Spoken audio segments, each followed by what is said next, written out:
and Calvin Ridley have officially stepped on the field and threw together for the first time and caught balls for the first time yesterday. They're in sunny California, or Florida, I should say. And Trevor Lawrence said, and I quote, "I am super excited for the season after throwing with Calvin Ridley yesterday." So fact or crap, Calvin Ridley will be a top 10 wide receiver in the NFL this season. Now, Calvin Ridley has the highest ceiling of all the receivers on the Jacksonville Jaguars.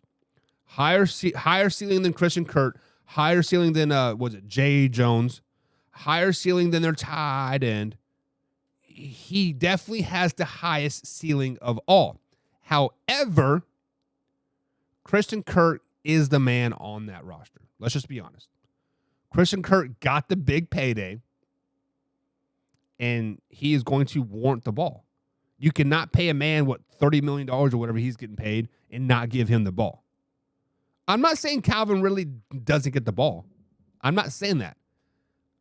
I'm not even saying that Calvin Ridley may not have an explosive 4, 5, 6 games.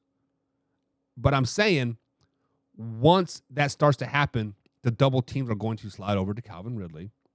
They're going to lock him down, and they're going to let Christian Kirk eat. Christian Kirk kind of has that ego of like, hey, feed me the ball, and basically I'm going to let him beat me because I don't want Calvin Ridley to beat me. I'm not saying Calvin Ridley is not a great talent. He's a great talent.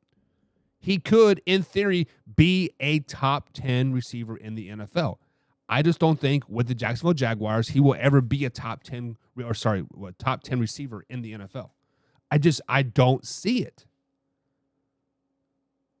So it is crap. It is crap.